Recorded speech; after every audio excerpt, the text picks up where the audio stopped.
تاريخ تمالي نفتاتشو أنفتنا مأزن بحلوف كي تتباتبنا حساب نترنع نبهال كحشنا مسائنا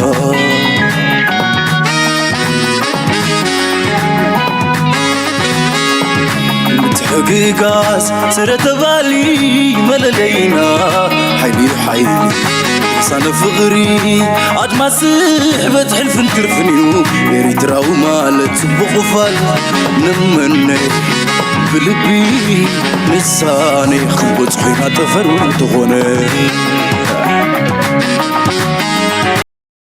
Integration of national values on legal system. The minimum amount suggested by the African leaders, it will be a new high after the is brewing and to avoid further death, destruction, and suffering. And many municipalities in corners of Somalia bring various benefits.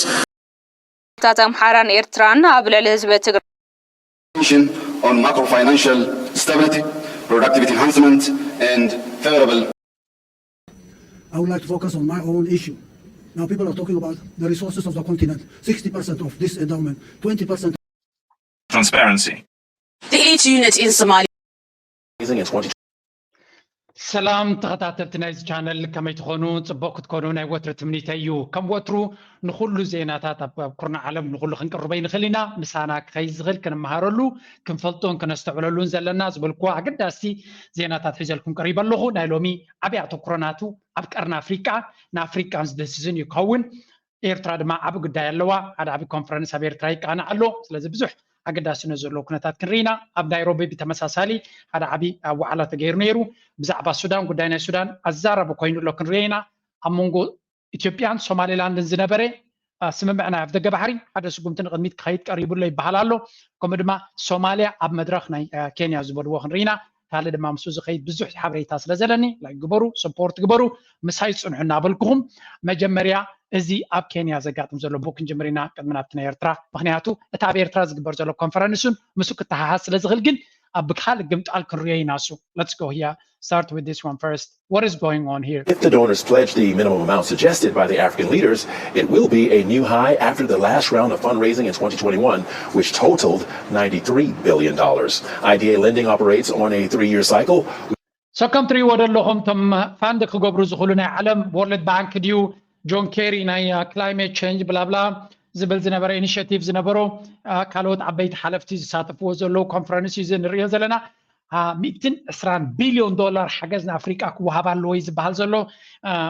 መን ይክህብ እስከ ድሓን ፕሬዚደንት ናይ ኬንያ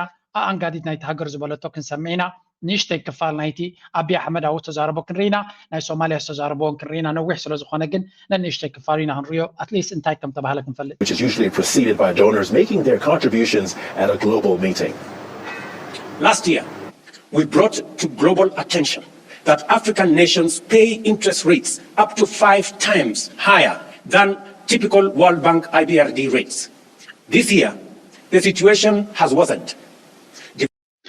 ዊልያም ሩቶ ኩሉ ግዜ ኣብ ከምዚ መድረኽ ክመፅእ ከሎ ንኣፍሪካ ክኸውን ዝኽእል ኣገዳሲ ነጥብታት እዩ ዝዛረብ ምዘረባን ተግባር እንዳቁርብ እናተፈላለየ እምበር እንታይ ዝብል ዘሎ ኣብ ዝሓለፈ ዓመት ወይ ዓመታት እውን ክኸውን ይኽእል እዩ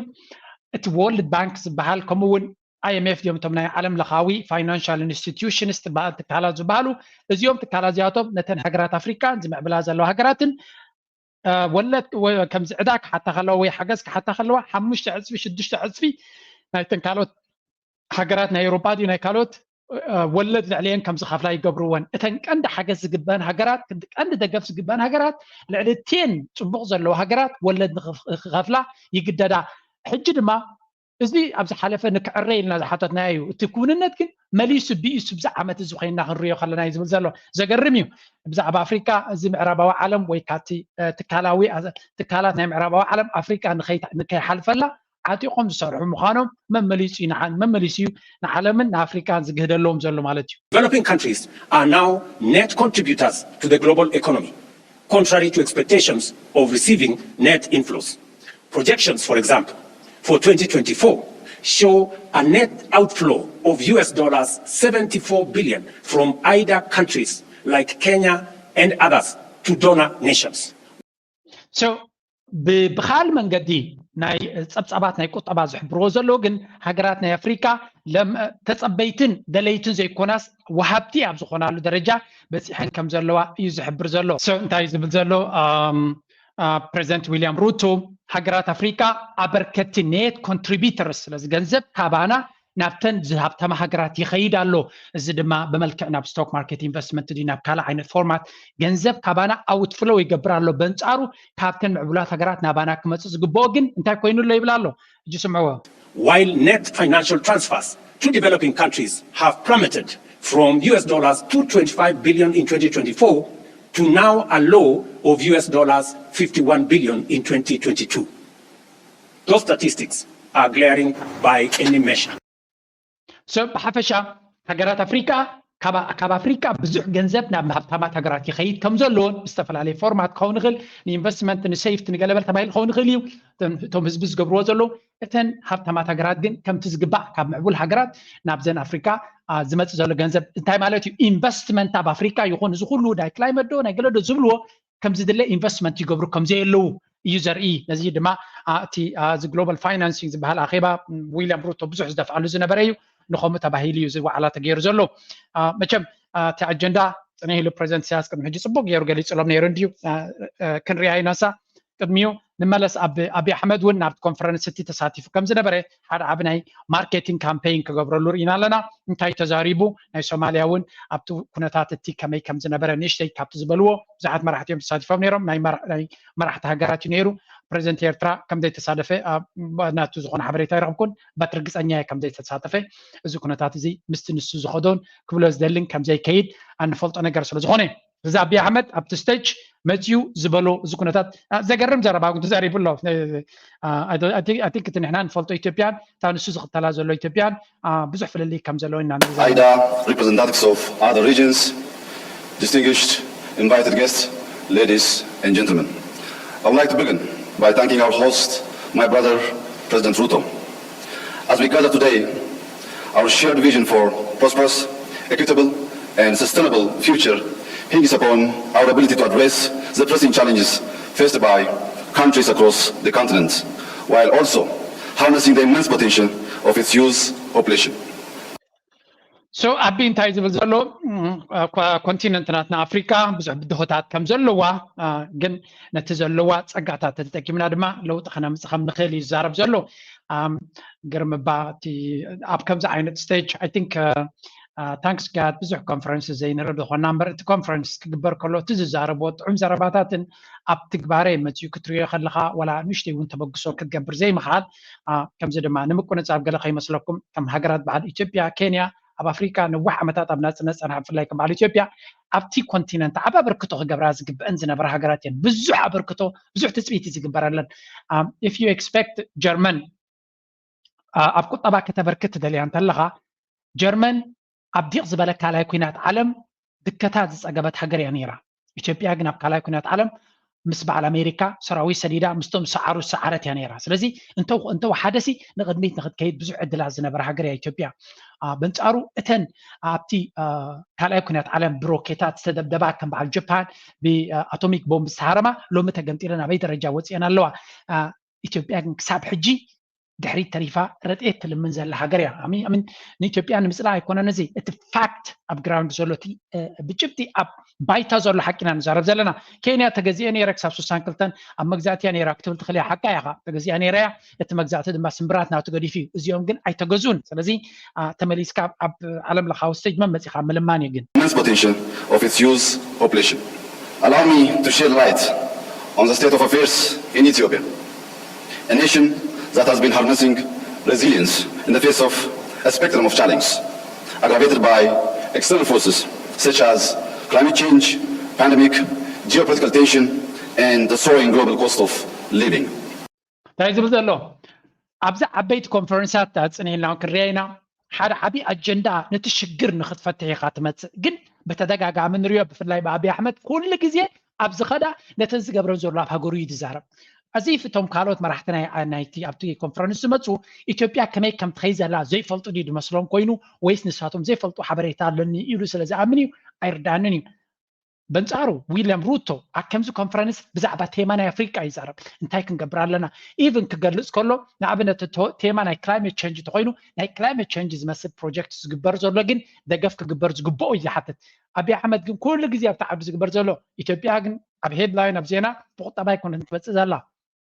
every now and then جتس تقص زلو ببانديميك زمس أشجر كم زلو ناي geopolitical tension إذا كباب أي بحر زلو يزبل زلو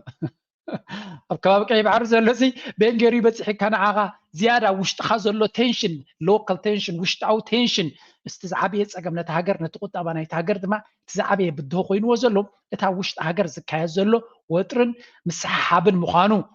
I think كمي جريو عن حنتسألي لأن كان شيرز قبر والو مستدحر هذا لا أجندة جرا كريوكمي it's really crazy سكان اسمعي نشتدان. First and foremost, the Ethiopian government has navigated structural macroeconomic reforms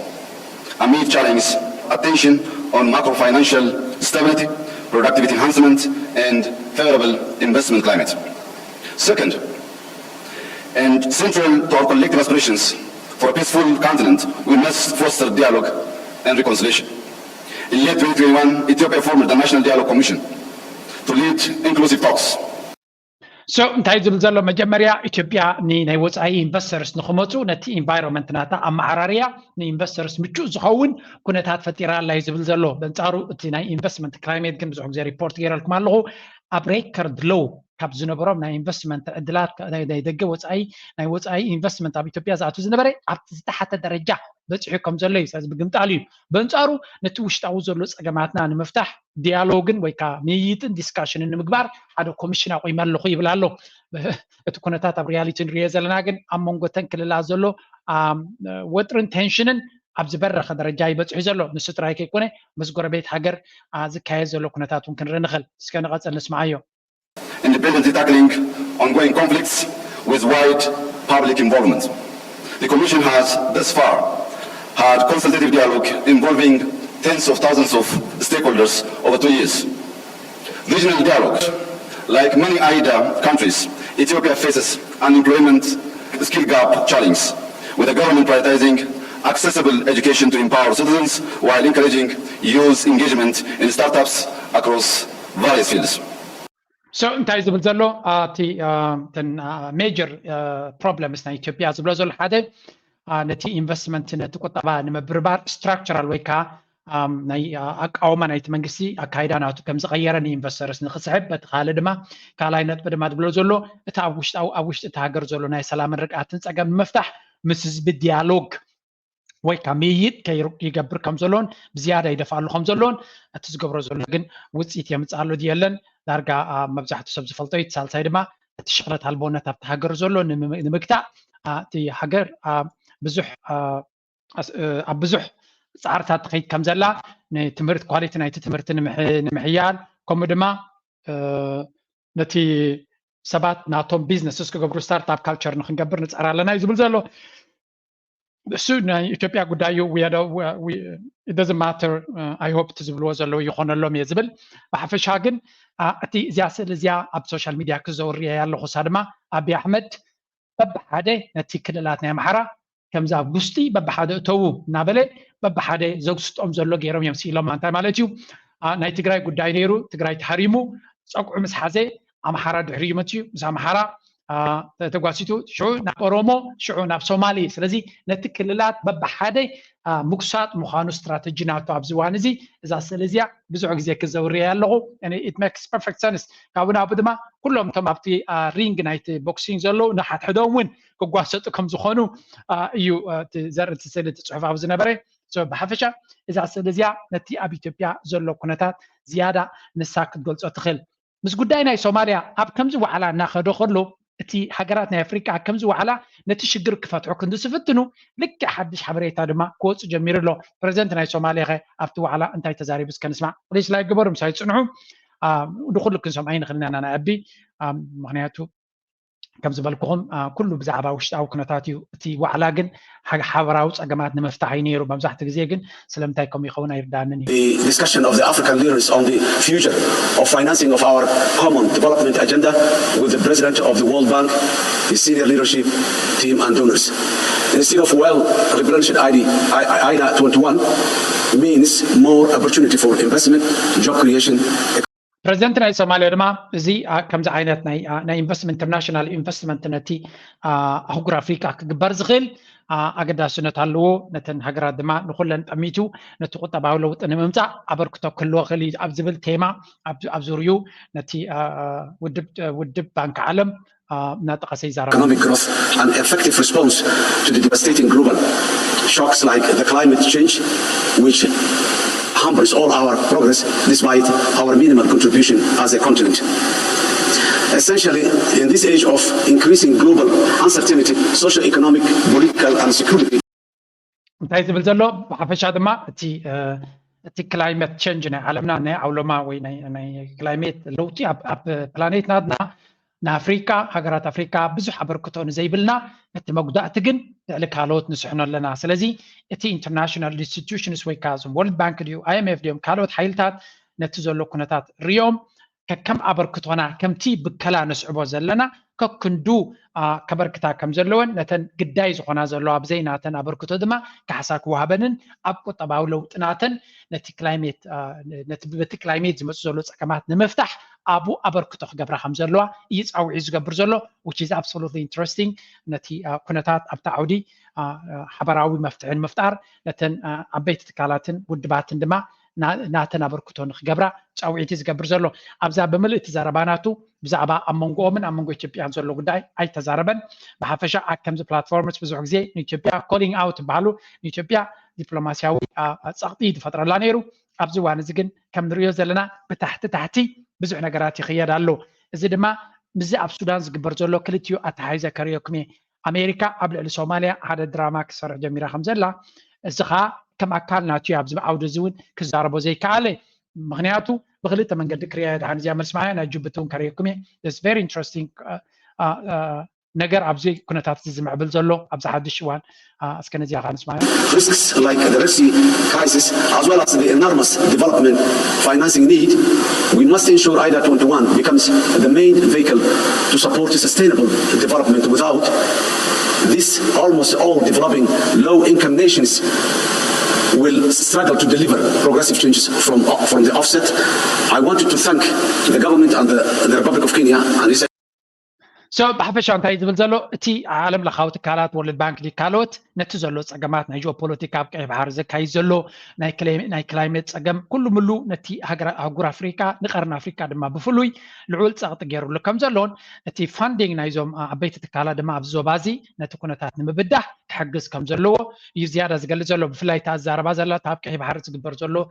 ወጥሪ ኣብ መንጎ ኣሜሪካን ዓበይቲ ሓያላትን ኩላቶም ሓዲሞም ድዮም ከይዶም ኣሜሪካውን ነታ ዝዓበየት መርከብ ኣብኡ ዝነበረት ይህዲማታ ላ ምክንያቱ ሑቲ ለንቀነ ኣብዚ ከምፃ ኣይከኣልኩን ስለዚ በዝሓኒ ዘሎ እምበር ናይ $30 ሚሊዮን ድሮን ናይ ኣሜሪካ ብናይ $10,000 ኤር ዲፈንስ ሲስተም ናይ ሑቲ ናይ $30 ሚሊዮን ድሮን ናይ ኣሜሪካ ክሃርሙ ከለዉ ብቪድዮ ቀዲሖሞ ኣብ ሶሻል ሚድያ ይዘውር ኣሎ ዩቱብ ስለዘይፈትኩም ከምፆ ኣይከኣልኩን ስለዚ ናይ $30 ሚሊዮን ድሮን ብናይ 10,000 መከላኸሊ ሃሪሞማ እዚ ሓደ ዓብይ ምቅያር ናይ ዓውደ ኩናት ኢና ንርኢ ዘለና እዚ ድማ ንኣሜሪካ ብቡለን ናይ ጀርመን ይኹን ናይ ጣልያን ይኹን ናይ ፈረንሳ መራኸብ ከምኡ ድማ ናይ ኣሜሪካ ኣይዘንሃወር ገለ ዝበሃል ዝነበረ እዚ ኩሉ ገሊኡ ንማእከላይ ባሕሪ ገሊኡ ድማ ሃዲሙ በቦቱ ከይዱ ስለዚ ኣብቲ ቀይሕ ባሕሪ ዝቐርብ ሓያል ኣካል የለን ኣሜሪካ ድማ ክትቀርብ ኣይትኽእልን እያ ከም ውፅኢት ናቱ ሓንቲ ካብቲ ግዳይ ኮይና ዘላ ከም መለሳይና እዚ ኣርስቲ ምክንያቱ ኣብ ቱማች ስለዝኾነ ኣብዚ ሓንቲ ግዳይ ኮይና ዘላ ጎረቤትና ጅቡቲ ካብኡ ዝወፀ ሪፖርት ኣሎ እስከ ንስማዓዮ እዚ ከዓ ምስቲ ናይ ድሕሪ ናብ ሶማልያ ክምለስ there is another issue ሶማልያ ኣሜሪካ ሶማልያ ትኸዶ ዘላ ነቲ ዞባ ድማ ብኸመይ ክፀልዎ ብፍላይ ናይ ታፍ ደገ ባሕሪ ናይ ኢትዮጵያ ድማ ምስኡ ይተሓሓዝ እዩ Djibouti's strategic location as a vital shipping hub for goods traveling through the Suez Canal has long been a source of economic strength. But the attacks on vessels passing through the Red Sea has raised concerns about the impact on local businesses. A lot of local businesses have been impacted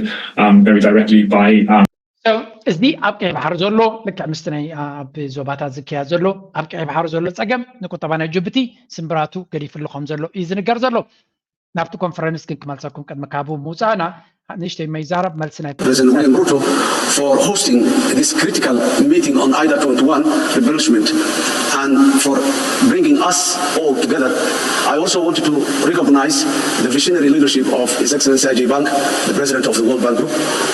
ብሓፈሻ ንፕሬዚደንት ናይ ኬንያ ይነድለው ነዚ ኮንፈረንስ እዚ ምዕዳሙ ከምኡ ድማ ወርልድ ባንክ ሓላፊ ኣብ መፅኡ ነዚ ስጉምቲ እዚ ክወስድ ምሳና ምግባቡ ድማ ምስጋና ይግቦ ይብል ኣሎ ነዚ ኣብ ኩሉ ግዜ ከምዚ ኮንፈረንስ ክግበር ከሎ እዛ ቪድዮ እዚኣ ቀዳመይቲ ከም ፀዓይ ድሕሪ ሕጂ which one this one please like ግበሩ stereotype of everyone coming and making statements, PR statements about achievements would make any sense. Let's be focused, okay? I will not talk about our achievements in agriculture, infrastructure, energy, water, and others. That will take time, okay? Now let's be focused. Occasions like this one, summits where people come, do their promotion about their achievements, and mostly PR exercise. Let's get out of this cycle. Oh boy, yeah, ብጣዕሚ ፅብቅቲ ዘረባ እያ ኣነ ዝገርመኒ ኣብ ከምዚ ዓበይቲ ኮንፈረንሳት ኩሉ ስራሕና ገዲፍና ክንመፅእ ከለና ብዛዕባ ክላይሜት ክንዛረብ ብዛዕባ ክላይሜት ናይ ኣፍሪካ ከመይ ጌርና ሽግር ናይ ኩልና ሓበራዊ ፍታሕ ንገብር ወይ ከመይ ጌርና ነቲ ናይ ቁጠባ ፀገም ወሪድና ዘሎ ንምሕዋዩ ክንዲስካስ ክንገብር ክንብል ክንመፅእ ከለና ኣብዚ መፂኻ ነናይ ሃገርካ ኣድቨርታይዝመንት ምግባር እንታይ ትርጉሙ እዩ ዝብል ዘሎ ኣምጪና ዘሎ ኣብ ዓድኻ ዝገበርካዮ ኣብ ዓድኻ እዩ ዘሎ ንህዝብኻ ድማ እዩ ሓላፍነትካን ስራሕካን ድማ እዩ ክትገብሮ ኣብ መጋባያ ናይ ሓበራዊ ፀገም ንክትፈትሕ እንድሕር መፂኻ ናይ ሓባር ፀገም ናይ ክላይሜት ናይ ኩልና ፀገም ተኮይኑ ንዑ ከመይ ጌርና ንፈትሕ ኣብኡ ኣተኪርና ክንዛረብ ብምሉእ እቲ ግዜ 54 መራሕቲ መፅኦም 54 ብዛዕባ ሃገሮም ተተዛሪቦም እታ መዓልቲ ተወዲያ ኣላ መዓዝ ዝኣልካ ብዛዕባ እቲ ኣጋጢሙ ዘሎ ቶፒክ ወይ ከዓ ነቲ መፂኻሉ ዘለካ ኣጀንዳ ክሰርሓሉ መዓዝ ኢኻ ክትመያየጠሉ ብኸመይ ክስራሕ just puzzles من عاي جرماني كل جزء إنسو نسود ما كم تابت كونفرنس هاي كلايمت كم حجاب أم نيروبي سجبره مستساعة فست زاربي أكندي ننات كامت إخانة 5 جيرة سنة عد خايو فاين أبزقنا حبار شجران لنا نزلنا حبار شجر بخمين فتحه كم يجرنا استراتيجية وتس انتهى كن مالا لنا نبلي زارب زلس زي من البعض رايلهم زقبرويهم معناته نتشجر نخيل فتح زقبر تاع أجندة صار زرعه شجر نخيل فتح زقبرو بروتوكول كون غلي مبر شجر كهات فتح توين كمتيخا كتب زعبات الشجر إذن يزول تأجب أنت هيك نجبر غل حجرات هيك بركة غلا يرفع أنت خد جبر تخل تبي أنت خد جبر تخل مجمريا نت كلايميت يبلاشون تلو نعون خي بلاشو كانوا وجروز لنا نجرا تايو زين الكتمة كمدما هذا كم زي فاند جبر لنا تحرثوا كيكا ككنزي كنا بركة لنا كستو خمس جبر له كبس خمس جبر له كم زي كوني روت discussion common sense for some reason كلهم حجرات نتيوم نناتهم عدو يمزاربو I don't know many كفتحة الشجر أيردانني that's why دما قريمون السو up to conference كم زي الوقت. Okay, I would like to focus on my own issue. Now people are talking about the resources of the continent, 60% of this endowment, 20% of this endowment. I mean, why can't you mobilize your own resources rather than extend your hands for handouts and charity? Is there a way of mobilizing these resources in the continent? How do you mobilize these resources? Can you mobilize the resources of Niger that are going to Europe, uranium and what have you? What about the mineral resources of this continent? Are you mobilizing these resources for the development of the continent? Maybe نسياس the president سياس تزي عدي ماما بسنك زربا زك خون خلي زي عدموه مخنياتو الترير زربا كزرب زقبون كبحال زقبون ما يتقولوا زقبون عبيت أجندات أي ما يتقولوا منهم سلامتاي لا عمام سلزقونه نعو زخون مفتاح قبر سلزي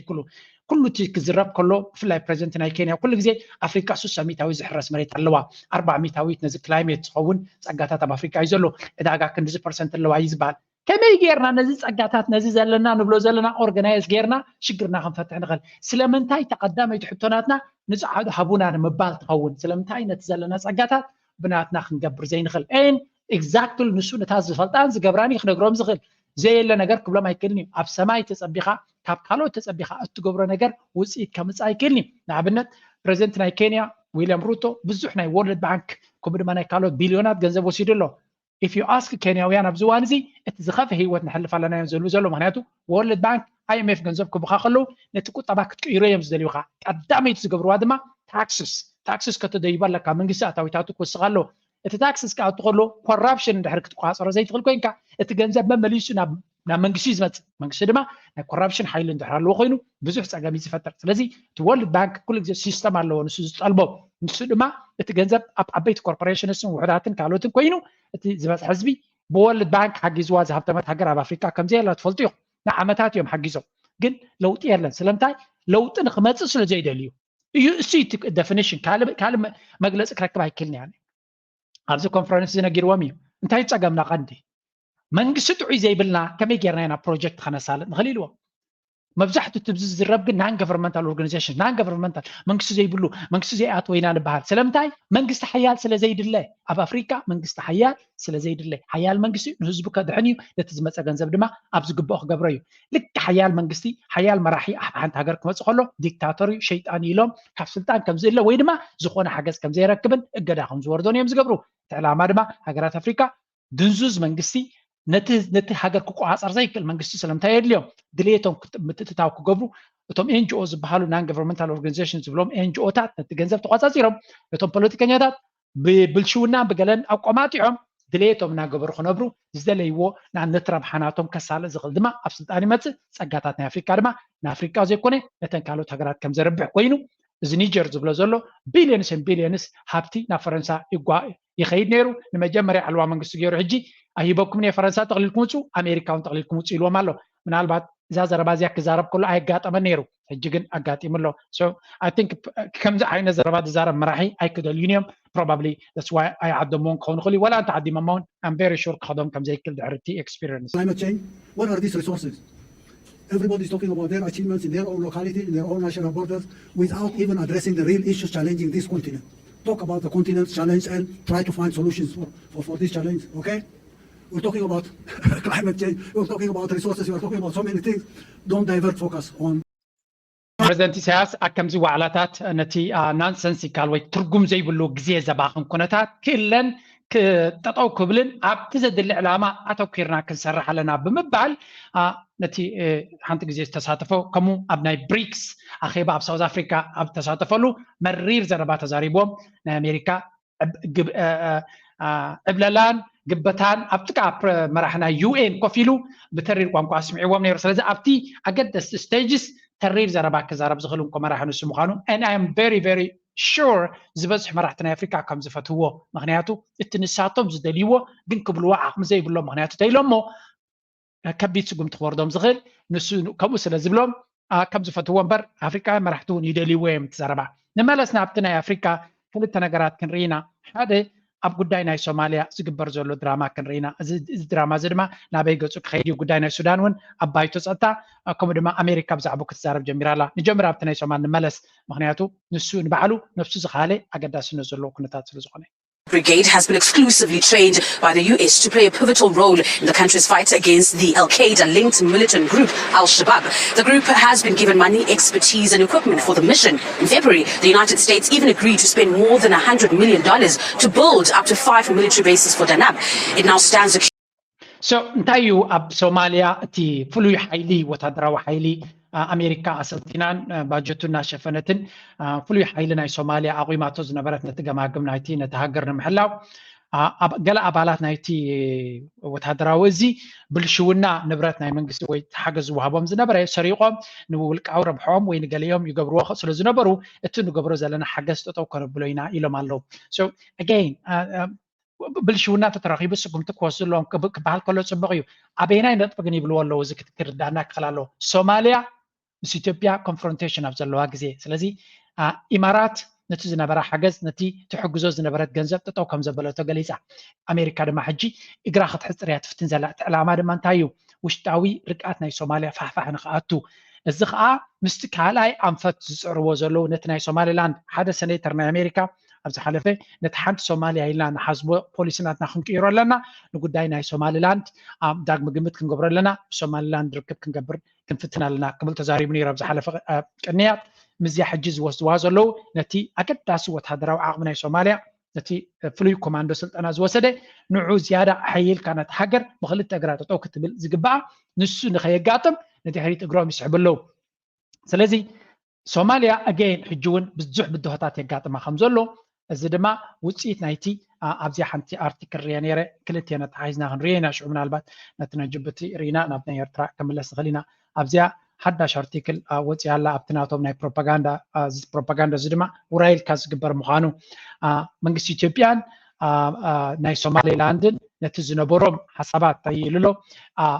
Ethiopia and Somaliland expected to finalize agreement in incoming months following memorandum of understanding. ስለዚህ እቲ ንነዊሕ ኣዛራብን ምስሓብን ፈጢሩ ዝነበረ ጉዳይ ናይ ኣብ ደገ ባሕሪ ብሶማሌላንድ ኣብ መንጎ ኢትዮጵያን ሶማሌላንድ ዝተገበረ ሶማልያ ድማ ትቃወመ ዝነበረት ሶማልያ ብዙሕ እምቢታ ስለ ደስምዓት እዩ ነቲ ሰራዊት ናታ ውሽጢ ፀገም ዝፈጥረላ ዘሎ ምክንያቱ ውሽጣዊ ሃጓፍ ገይሮም ፋሕፋሕ ከብልዋ እውን ስለ ዝኽእሉ ስለዚ እዚ ከዓ ምንታይ እዩ ቱርኪ ኣብቲ ቦታ ተኣትያ ምድላዋት ኣብ ትገብረሉ ዘላ እያ ስለዚ እንታይ እዮም ዝገብሩ ዘለዉ ነቲ ቁርብ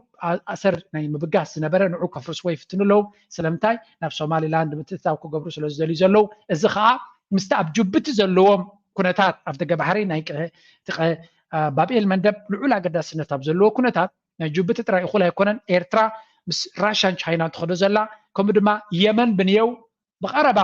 ብኢራን ከምኡ ድማ ምስ ቻይናን ራሽያን ቀረባ ዝምድና ኣብ ዘለዎም ስዑድ ዓረብ ኣብ ብሪክስ ኣብ ትኸደሉ ዘላ ግብፂ ኣብ ብሪክስ ኣብ ትኸደሉ ዘላ ናቶም ሕዛእቲ ከዳልው ክኽእሉ ኣለዎም ሶማሌላንድ ድማ ንምንታይ ተገድሶም ሶማሌላንድ ኣንጻር ቻይና ስለ ዝኾነት ነታ ታይዋን ትበሃል ሃገር ትበሃል ከም ሃገር ዝተቐበለታ ሓንቲ ሶማሌላንድ እያ ስለዚ እዚ እንታይ ይገብሮም ኣሜሪካ ኣብቲ ሶማሌላንድ ዓዲ እንግሊዝ ኣብቲ ሶማሌላንድ ስትራቴጂካሊ ይንቀሳቐሱ ከም ዘለዉ ተመሳሳሊ ምንቅስቃስ ድማ ኣብ ሱዳን ንርኢ ኣለና እዚ ከዓ ስለምንታይ ክንሪኦ ኢና ሕጂ ኣብ ዞባና ዝግበር ዘሎ ምትእትታው ናይ ሓያላት ልዑል ኣገዳስነት ክህልዎ እዩ and this is very very crucial ምስትውዓል ከድልዮ እዩ ንቐፅል ኣብዚ ቀረባ እዋን እቶም ሓለፍቲ ናይ ኢትዮጵያን ናይ ሶማሌላንድን ነቲ ዝተገብረ ውዑል ንምትግባሩ ኣብ ዝቐረበ ስጉም ተቐሪቦም ከም ዘለዎ ፋይናላይዝ ዝገብርዎ ከም ዘለውን እዚ ድማ ነቲ ኩነታት ኢትዮጵያ ኣብ ደገ ባሕሪ ብሶማሌላንድ ተረኺባ ንዓና ዕረፍቲ እዩ ንኤርትራ ሓቂ ንምዝራብ I'm really sorry to say that but ብሶማሌላንድ ሰሪቆም ድዮም ወላ ፈትዮም ድዮም ብኡ እንተኸይዶም ንዓና ፀገም የብልናን ንኤርትራ እምበሽ ኸማን ዕረፍቲ እዩ ኣብቲ ጉዕዞ ልምዓትን ምዕባለን ትኸዶ ዘላ ናይ እዚኦም ሓሸውየ ካብኡ ኸማን ክንዕረፍ ንኽእል ስለዚ ብኡ እንተኸይዶምልና ከም ኤርትራዊ ማለት እዩ እቲ ኣብ ልዕሊ ሶማልያ ዝወርድ የሕዝነኒ እዩ ግን ከም ኤርትራዊ ኮይነ ክሪኦ ከለኹ ኣነ እቲ ጉዳይ ናይ ኣብ ደገ ባሕሪ እዮም ዳርጋ ኣብዘ ኣብ ደገ ባሕሪ ክነብሩ ከም ዘይክእሉ እንዲዮም ዛረቡ ሕጂ ብሶማሌላንድ ከይዶም ብጥርሑ ክጥቀሙ ይኮኑን ከፊሎም እዮም ክጥቀሙ ግን እቲ ኣጀንዳ ብድሕሪ መጋረጃ ዩኤኢ ትሰርሖ ዘላ ከም ዝኾነ እዩ ዝንገር ስለዚ እዚ ጉዳይ እዚ ናብ ሓደ ስጉምቲ ይኸይድ ከም ዘሎን እዚ ድማ ከምዚ ንሪኦ ዘለና ኢና ናበይ ክበፅሑ ካላርስ እዩ ንመለስ ናብ ሱዳን ናይ ቀርኒ ኣፍሪካ ምዕባለታት ኢና ሓደ ብሓደ ክንርኢ ንፍትን ዘለና ናይ ቀርኒ ኣፍሪካ እዚኣ ካልኦት ኔክስት ኣርእስቲ ድማ ንርአ This epic proportions is brewing, and to avoid further death, destruction, and suffering, 5 things need to happen immediately. The conflict must take urgent steps. So, ናይ ኣሜሪካ ኣምባሳደር ኣብ UN ብዛዕባ ሱዳን ክትዛረብ ጀሚራ ኣላ ስለምንታይ እዩ ሱዳን ጉዳይ ናይ ሱዳን ዓመት ኣብ ዝገበረሉ ከምቲ ዝድለ ተገዳስነት ዘይረኸበ ንዝብል እቲ ናይ ሽርክነታት ምግርጫው ናይ ሱዳን እዩ እዚ ከዓ እንታይ እዩ ኣብ ሱዳን መን እዮም ዘለዉ እቶም ዓበይቲ ሓይልታት ዝበሃሉ እዚኣ ከነስዕለላ ክንክእል ኣለና እዚ ሕጂ ትዝረብ ዘላ ዘረባ ንሱዳን ሓልዮት ከም ዘየዛረቦም ዘሎ ክገልፀልኩም ኢለ እቲ ቀንዲ ኣገዳሲ ናይ ጂኦፖለቲካ ውግእ ስለ ዝኾነ እዩ መጀመርያ ኣብ ሱዳን ቅድሚ እቲ ውግእ ምጅማሩ ሓደ ካብቲ ነቲ ውግእ ከም ዝጅመር ዝገበረት ኣሜሪካ ኣፈራሪሃ ነይራ እያ ንሱ ድማ ራሽያ ምስቲ ሰራዊት ናይ ሱዳን ሓላፊ ኣልቡርሃን ርክብ ስለ ዝጀመረ ክሕግዞም ስለ ዝሓሰበቲ ቫግነር ግሩፕ ዝበሃል ናይ ራሽያ ሓይሊ እዚ እንተደይ ገዲፍኩሞ ነቲ ሃገር ክንብትና ኢና ኢሎም ኣሜሪካ ጠንቂቖም ነይሮም ኣጋጢሙ ሕጂ ኣብቲ ውግእ RSF ዕጡቕ ምልሻ ዝበሃል RSF ብሕሜቲ ዝምራሕ እቲ ሰራዊት ናይ ሱዳን ድማ በቲ ጀነራል ኣልቡርሃን ዝምራሕ ርኢና ኣለና እቲ ኣልቡርሃን ሕጂ ብዝቐረባ ምስ ራሽያ ርክብ ጀሚሩ ኣሎ ኣብቲ ናይ ሕሜቲ መን እዩ ዝዝግፎ ዘሎ ቃጥታ እንተሕሪድና ድማ ንዑ ትድግፍ ዘላ ሓይሊ እቲ ናይ UAE ሓይሊ ምዃኑ እዩ UAE ኸ ብቐጥታ ምስ መን እዩ ዝሰርሕ ዘሎ ምስ ራሽያ እዩ ዝሰርሕ ዘሎ ምክንያቱ ራሽያ ብዙሕ ቢልዮናት ገንዘብ ኣብ UAE ኢንቨስት ገይሮም ኣለዉ ምስቲ ናይ እገዳ ዝወረዶ ማለት እዩ ስለዚ UAE ንፑቲን ብ5 ስታር ኣቀባብላ ገይሮም ተቐቢሎሞ UAE ድማ መሻርክቱ ንኣሜሪካ እዩ ስለዚ ኣሜሪካ ኣብ መንጎ ተቐርቂሩ ካብቲ ጌም ወፂኡ ኣሎ ራሽያ ምስ UAE እናሰርሐ that's why ድማ ራሽያ ብኤርትራውን ብዙሕ ክትገብር ዘይትደሊ ዘላ ምክንያቱ እቲ UAE ዝበሃል ሓይሊ ኣብቲ ዞባቲ ዓብ ሓይሊ ኣለዎ ዓብ ፅልዋ ኣለዎ ራሽያ ድማ ምናልባት ምስ ኤርትራ ፑቲንን ፕሬዚደንት ኢሳያስን ፅቡቅ ዝምድና ክህልዎም ከም ዝኽእል መረዳእታ ክህልዎም ከም ዝኽእል ርዱ እዩ እንተኾነ ብዓይኒ ረብሓ ኣብዚ እዋን እዚ ልዕሊ ንፑቲን ልዑል ኣገዳስነት ዘለዎ UAE ዝበሃል ሃገር እዩ ምክንያቱ ናይ ዓለምና ዓቢ ፋይናንሻል ሴንተር እናኾነ ዝመጽእ ዘሎ ብዙሕ ንግዲ ዘለዎ እዩ ስለዚ UAE ድማ ኣብ ሱዳን ምስቲ ሕሜት ኮይኑ ነቲ ናይ ወርቂ ዕደናታት ቦታ ሒዙ ኣሎ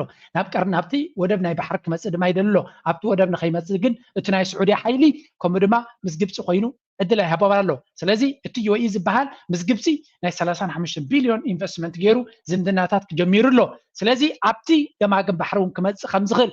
ኣብ መንጎ ኣሜሪካ ካብ ኩሉ ትተርፍ ስለ ዘላ ኣብቲ ኩሉ ኢኩዌሽን ስለ ዘየላ እዚ ዝዛረቦም ዘሎ ንምንታይ ይዛረብኩም ዘለኹ መረዳእታ ክኾነኩም ነዚያ ንጀምር Middle East and Africa has held a meeting with the head of the Sudanese Sovereign Council to discuss bilateral relations. That's as the Sudanese foreign minister showed his gratitude for Russian assistance. The talks focused on the importance of joint cooperation in all fields. So, Sudanese foreign minister, Sudan, ምስ ናይ ፍሉይ ልኡኽ ናይ ራሻ ኣብ ቀርኒ ኣፍሪካ ከምኡ ድማ ማእከላይ ምብራቕ ምስኡ ስለ ዝተራኸበ እዚ ርክብ እዚ ድማ ልክዕ ራሻ ከምታ ኣብ በዓል ኒጀር ማሊ ቡርኪና ፋሶ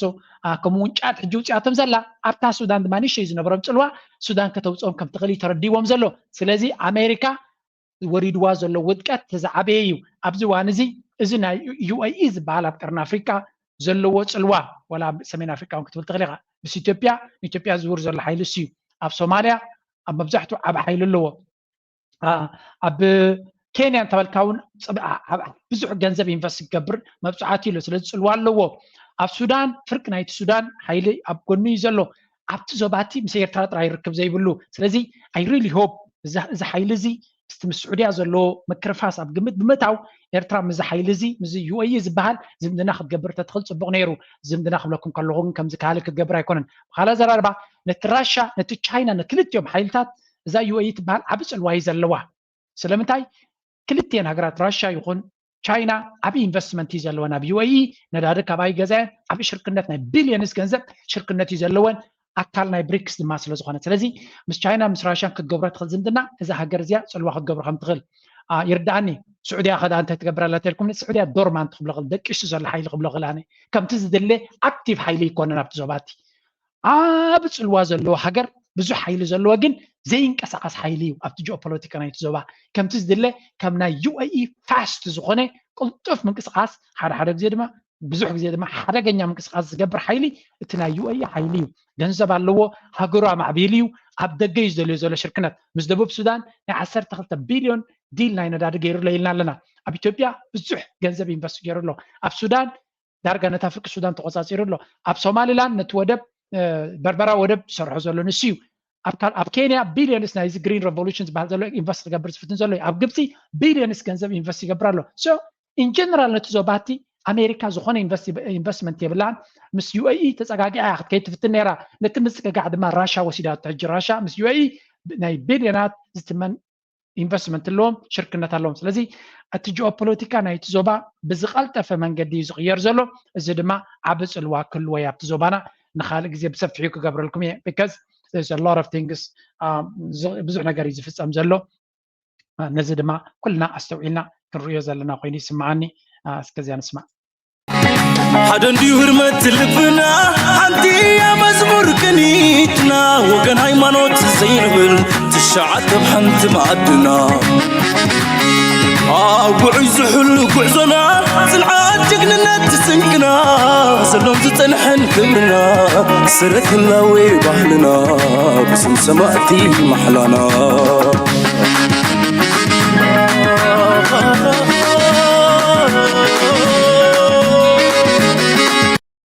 يفتصموا مهلاهم منيستر قدات وطعم ወረርቲ ሓይልታት ኣምሓራን ኤርትራን ኣብ ልዕሊ ህዝቢ ትግራይ ሕዝውን ግፍዒ ይፍጽሙ ምህላዎም ሚኒስተር ጉዳያት ወጻኢ ኣሜሪካ ዕላው ገይሩ እቲ 68 ገጽ ሓዘ ዓመታዊ ጸብጻብ ኣብ ኢትዮጵያ ሰፊሕ ሰብኣዊ ክስተት ይፍጸም ከም ዘሎ ኣመላኽቱሎም ዝርዝሩ ከም ጽዕብ ክቐርብ እዩ ኣብቲ ዝተዛዘመ ዓመት ፈረንጂ 2023 ኣብ ኢትዮጵያ ዝነበረ ኣተሓዛ ሰብኣዊ መሰላት ኣድሂቡ በዓል 68 ገጽ ጸብጻብ ዘውፅአ ሚኒስተር ጉዳያት ወጻኢ ኣሜሪካ ገዘት ሰብኣዊ መሰላት ኣብ ዝኸፍአ ብርኪ ከም ዝርከብ ኣመልኪቱ ዋላ እኳ ቅድሚ ሓደ ዓመትን መንፈቕን ስምምዕ ሰላም እንተተፈጸመ ኣብ ልዕሊ ህዝቢ ትግራይ ሕዚ እውን ዘይተቋረፀ ግፍዒ ይበፅሕ ኣሎ ዝበለት ይፀብጻብ እዚኦም ድማ ምፅራይ ዓልየትን ፆታዊ መጥቃዕትን ሓዊሱ ካልኦት መንነት መሰረት ዝገበሩ ግፍዕታት ይፍጸመሉ ኢሎም እዚ ድማ ብወረርቲ ሓይልታት ኣምሓራን ሰራዊት ኤርትራን ዝፍጸም ዘሎ ምዃኑ ኣረጋጊጹ በቶም ሓይልታት ዝፍጸሙ ዘሎ ግፍዕታት ተወሰኽቲ ምምዝባል ዜጋታት የስዕብ ከም ዘሎ ከምኡ እውን ብጥምየት ይሳቆይኑ ዘለዉ ንጹሃት ዜጋታት ሰብኣዊ ሓገዝ ንኸይቐርብ ምትዕንቃፍን ንሕና ሰቢና ማለት እዩ ሰቢልኩም ስለ ዝመጣኽና ሰቢና ማለት እዩ ምክንያቱም ሰብ ዝለና የለን ኣነ ተሸፊነ ኣለኹ ዓይነ ኣለኒ ጽቡቕ ገጽ ኣለኒ ጽቡቕ ስነ ኣለኒ ተሸፊነ ብዝኾነ ይቆርታ ኣንሕና ካብ ዝተፈላለየ ቦታታት መፂና ግፍዕ ዘጥሕና ወሲና ሓሚምና ተሳቂና ንነብር ሻከዚ 4 ዓመት ገርና ኣለና ሰብ ዘለና ግን የለን ግፍዕ ተሸፊና ዝምሽፋን እዚስ መዓዝ ኮን ይጉዳ ይኸውን መዓዝ ይቆልዖ መዓዝ ኢና ንቆልዖ ኣዴታተይ ኣሕዋተይ ወኪለን እየ ዝዛረብ ዘለኹ መዓዝ ክንቆልዖ ንኸውን መዓዝ ክጠፍእ ይኸውን ተተገዲት ትኸውን እዚኣ እኮ ከምዚያ እዚኣ እኮ ተረፍ ሻዕብያ እያ ኣብ ሕብረተሰብና ኣብ ውሽጥና ኣብ ጎረቤትና እዚኣ እኮ ከምዚያ ዋ ኣይትቕረቡዋ በቃ ያጥ ምግባርን ዘካተተ እዩ ድማ ኢሉሎ እቲ ጸብጻብ ኣብ ወርሒ ታሕሳስ 2014 ዓመተ ምህረት ሃልዋቶም ዝጠፍኡ ተጋሩ ነበር ኣባላት ሰራዊት ምክልኻል ሃገር ሓዊሱን ኣብ ምዕራብ ትግራይ ብርክት ዝበሉ ተጋሩ ብምኽንያት መንነቶም ብዕሊ ኣብ ዘይፍለጡ መሕጊሮታት ብሓይልታት ኣምሓራ ተዳጒኖም ከም ዝርከቡን እቲ ጸብጻብ ኣመልኪቶሎም መንግስቲ ፌደራል ሰራዊት ኤርትራ ኣብ ልዕሊ ህዝቢ ትግራይ ዝፍጽሞ ዘሎ ግፍዒ ጠጠው ከብሎ ከም ዘይከኣለ እውን ሓቢሩ ኣሎ ናይ ትግራይ ፖለቲካ ኮር ናይዚ ሪጅን እዚ ፖለቲካ እዩ ናይ ትግራይ ፖለቲካ ኤርትራ ኢግኖር ክትገብሮ እንትደሊ ናይ ኤርትራ ፖለቲከኛታት ኢግኖር ክገብርዎ እንትዝደልዩ ናይ ትግራይ ፖለቲካ ኢግኖር ጻላ ኢላ ተገሊጻቶ ናይ ኣፍሪካ ቅርኒ ዋና መረጋገኢት ኢትዮጵያ እያ ዝብል መደምደምታ ወሲዶም ነይሮም ከምኡ ዓይነት መደምደምታ ዝሓዝኩ ኣሜሪካ ብግዜ ናይ ኢትዮጵያ መከላከያ ሚኒስተር ዝገብሮ ሊንክ እዩ ትግራይ እንታይ ዘይፍለጥ ዝተሓጠ ሚስጥር ሃልይዋ እዩ ኣሜሪካ ሰባት ገዚኣ ገንዘብ እናኸፈለት ብዛዕባ ትግራይ ኢንፎርሜሽን ካብ ትግራይ ትእክብ እንታይ ዘይፈልጥዎ ነገር they are everywhere ታዲዎም ገንዘብ ዘውፅኡ ብዛዕባ ትግራይ ኢንፎርሜሽን ክፈልጡ ንሕና ባዕልና ንደሊ እንዲና ምስኦም ክንዘራረብ ኣይመለስናዮ ቦቦታና ንፍለጥ ግልጽ እኮ ይዛረብ ዘሎ ካብ ኤርትራ ዝመፀ መዓት መሬት እኒአ ካብዚ ዝኸደ እውን ከምኡ ካብኡ እቲ ህዝቢ ኣነ ይፈናቐልን ምስ ኤርትራ ክኸውን እንተለ መሰሉ እዩ መንግስቲ ኤርትራ የባረር ይብሉ ናትና እውን ከምኡ እንተይሉ ኣብዚ ይነብር ኖ ከምዚ ኢና ንገብር ተይልና ሽዑ ምጥዕራይ ንገብር ይብለክ ኣለኹ ዚስ ኢዝ በቃ ክሊር ክስታይል ካብኡ ይጠርርዎን ይውረዱ ማለተይሲ ኣይጠርር እንተበላኸ ማለት ኣብዚ ብሓፈሻ እታ ዘረባ እንታይ ኢና ንሪኦ ዘለና ነቲ ጉዳይ ናይ ጆብ ሸንኮለል ከብልዎን ድዮም ዝፍትኑ ዘለዉ ጉዳይ ናይ ኤርትራ ድማ ኣሜሪካ ስቲል ኣብቲ ጸብጻብ ናይ ሂማን ራይትስ ናታ ኤርትራ ኣብ ውሽጢ ትግራይ ጉድኣት ትፍፅም ከም ዘላ ወይ ከዓ ሰብኣዊ መሰላት ትግህዝ ከም ዘላ ሰብኣዊ መሰላት ኣብ ዘርብሖም ሰብኣዊ መሰላት ኣሜሪካ ክትብል ከላ ኣጀንዳ ምዃኑ ጥራይ ይፍለጡ ብፍጹም ብሰብኣዊ መሰላት ዘይትቅደስ ሃገር ተላ ኣብ ዓለም ቁፅሪ ሓደ ኣሜሪካ ኣብ ጋዛ ንዝግበር ዘሎ እቲ ነዛ ቪድዮ ገብራ ከለኹ እየ ዝብለኩም ዘለኹ እቲ ICC ዝበሃል ኢንተርናሽናል ክሪሚናልስ ኮርት ንነታንያሁን ኣመሓደርትናቱን ክኸሶም ኢሉ ምስ ሓሰበ ኣሜሪካ እንታይ ኢላ ተላ ነዚኦም ዝኸሰሰ ኣካል ኣንሕና እገዳ ክንገብረሉ ኢና ኢላ ልዕሊ 34,000 ህዝቢ ቆልዓን ሰበይትን 70 ሚእታዊ ቀቲሉ ዘሎ ንኸይክሰስ ትከላኸል ዘላ ኣሜሪካ ኣብ ኤርትራ ዘይተገበረ ዘይተረጋገፀ ዝኾነ ሓበሬታ ዘየሎ ኤርትራ ሰብኣዊ መሰላት ትገሳላ ትብል ሓንታ ኣዝያ ላቅፅ ናይ ሰብኣዊ መሰላት ትጥቀም ሃገር ኢና ንርኢ ዘለና ንዑ ከም ኣጀንዳ ተጠቂሞም ድማ እዚኦም ተጋሩ ኣብ ልዕሊ ኤርትራ ዝኸድዎ ዘለዉ ኩነታት ንርኢ ኣለና ብሓን ንሱ ንግደፎ ናብቲ ጉዳይና ክመለስ ኢና Let's go to na ኤርትራ ጉዳይ Justice convened a dialogue under the theme Values and Justice, with the aim of on-integration of Eritrean values with the legal framework. The discussion forum is being attended by legal experts from inside the country and abroad. The opening event at Asmara Palace Hotel was attended by representatives of ministries and front, members of security and police, as well as heads of UN ሚኒስትር ፍትሒ ክብርታትን ፍትሕን ብዝብል ቴማ ዝወደቦን ንኽልተ መዓልታት ዝቕጽልን ንምእታው ሃገራዊ ክብርታት ኣብ ስርዓተ ፍትሒ ሃገርና ዝዓለመ ክኢላታት ውሽጢ ሃገርን ወፃን ዝሳተፍዎ ዘተ ሎሚ 29 ሚያዝያ ኣብ ኣስመራ ሆቴል ኣስመራ ፓላስ ተኸፊቱ ወከልቲ ሚኒስትርታትን ግንባርን ሓይልታት ጸጥታን ፖሊስን ከምኡውን ሓለፍቲ ትካላት ሕቡራት ሃገራት ኣብ ኤርትራ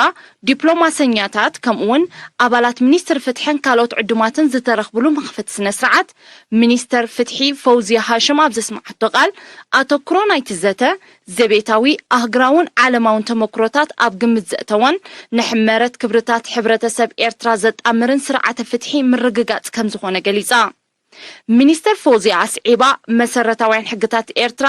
ነቶም ኣብ ነዊሕ ናይ ምንብባር ዘመናት ዘማዕበሉ ክብርታት ዘንጸባርቑ ምዃኖም ብምጥቃስ ድሕሪ ምርግጋጽ ናጽነት ንሕመረት ናይዞም ሃገራዊ ክብርታት ኣብ ስርዓተ ፍትሒ ንምጽንባርን ንምንጽብራቕን ክስራሓሉ ከም ዝጸንሐ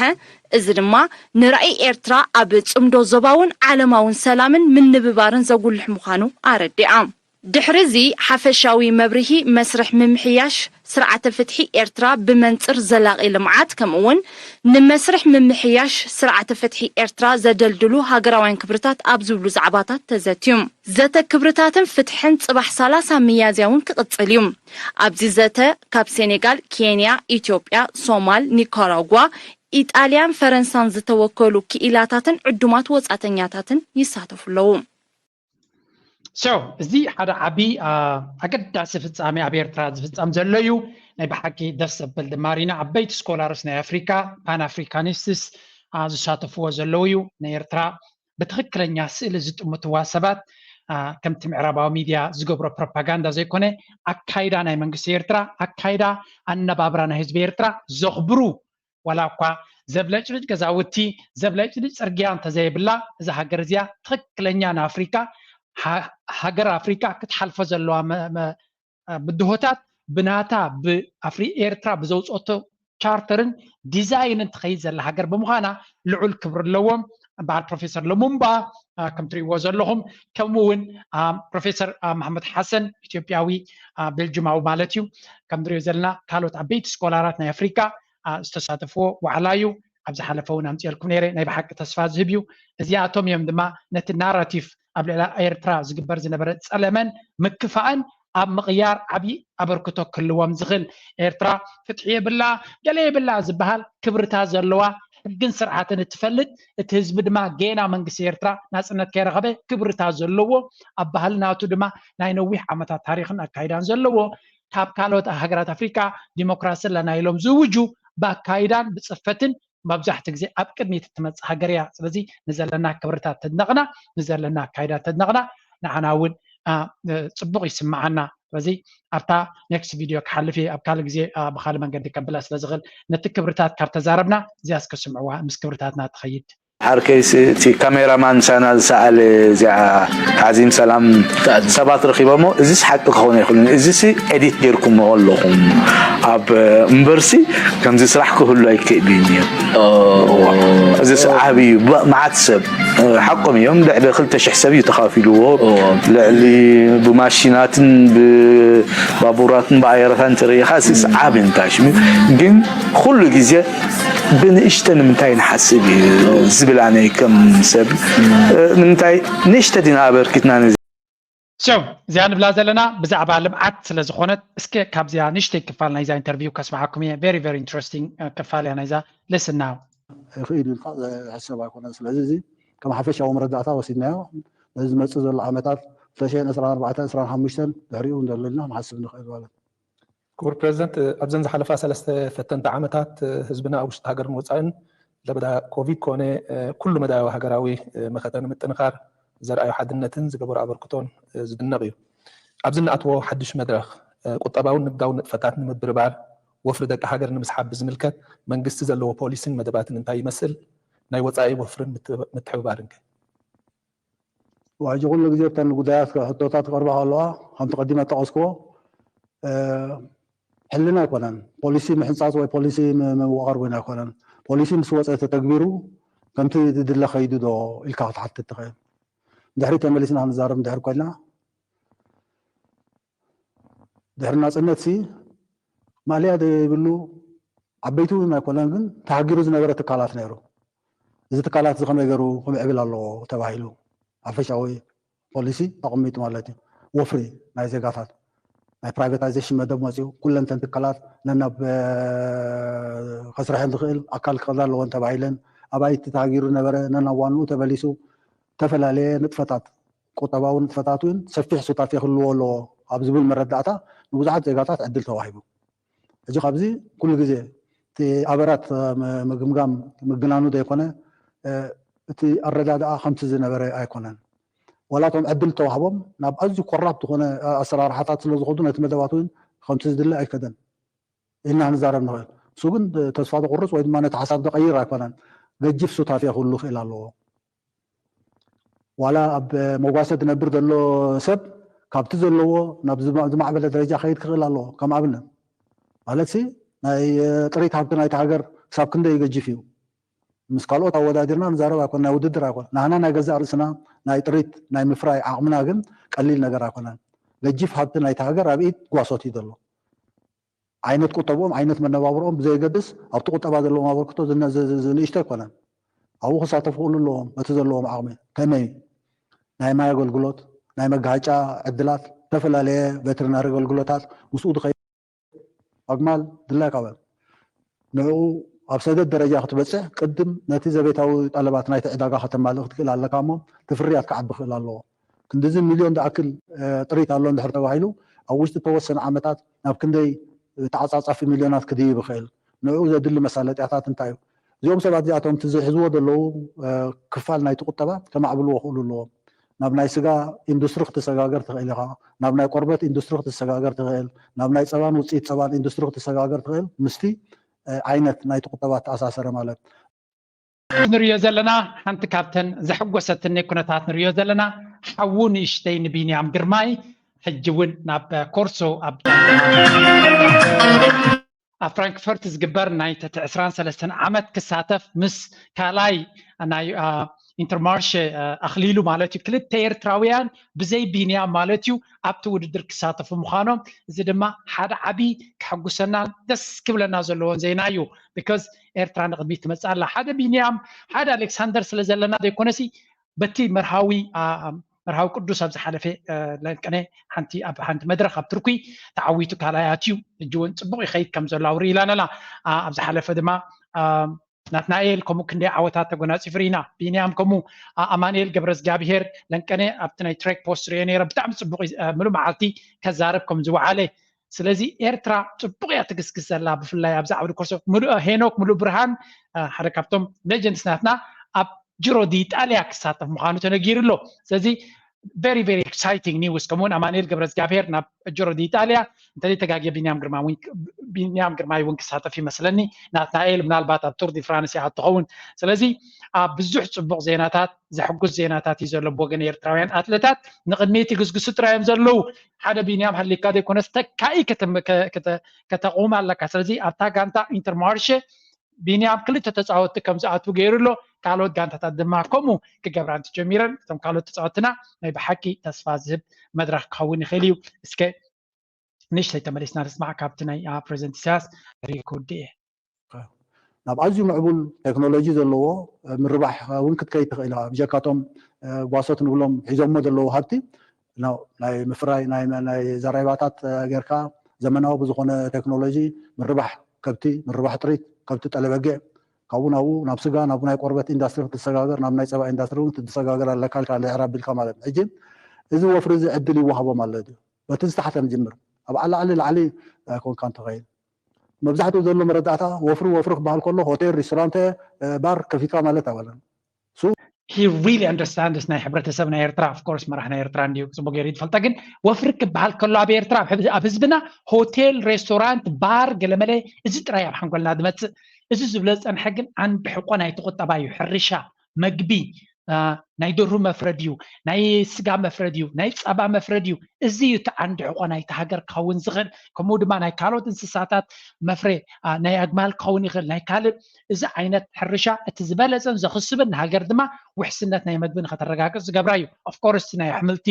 ናይ ጥረታት ናይ ፍረታት ናይ ገለመለ ብዙሕ ትብል ክትብል ትኽእል ኢኻ ሕርሻ اتزبالة سبعة ميتاويت زبيرترا و8 ميتاويت بحرشة زنبرين تحريلنا ناي حرشة تمكرز له منسي لنا أبدقي بحرشة استمهر له أب حرستاي كوينو زعبيلو جنزبالو أب عداتيو أكن هوتيل ريستورانت زحسب أب تأجداسي مع عدي قاتا تسرحي له تحت قرص تواديد له صرقاتا تغيرو له سلازي انفستمنت كنحسب كلنا كل جزء أب كمز عودتاتا توكيرنا نحسب كتحجزي لي امتياع really interesting concept نزع عينت مرداتا نخلونا دما ممليسنا كنحسبن كنستوعلن نابو قصنا نكنحسبن كحجزنا إلى زغرب زلهم and I hope كابزي قرأت تماهيرنا هنكون تسفع جبر كوترو لايك جبرو support جبرو دقفكم أي تقارصو ناتكم ريتو ناتكم حسابات ناقرفكم كيد نابلكم نزع قداسيت لبواخبكم يسمعوا and I hope كتحجزنا ناي أفريقيا قطباوي عبيد زكاد سكاتو غينو الزبال اختزي سمعيو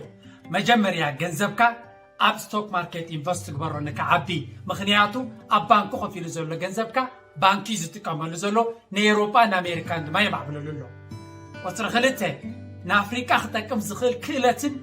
فلقتن نحس كن بقاس لنا بيزنس كنا مهار كن كلال لنا لو من تتمهيرنا بزمعبول عالمنا دمان أفريكا خنتغمان نغل وترسلسته أب أفريكا نهانسو بيزنس ويكون كالتكال مدب كلوانا كخلالو نزل خنقبر بتاع ستوك ماركت كومونا كريبتو انفست نقبر زلنا رأخت قبر عصرنا حزو نبرا ريانا تصر ويحبو عزو عين فناتت وسيو خند ترقمو إريتراونت عين فناتت وسيو ودا ترقمو إريتراونت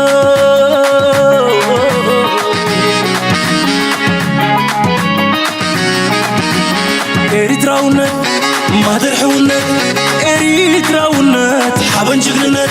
عين قلد عن معرار نترر كم منعر بعالت اكوي لبو تسبر إريتراونت سعار إريتراونت سوالي سلام سخدي إريتراونت سوالي سلام سخدي إريتراونت سوالي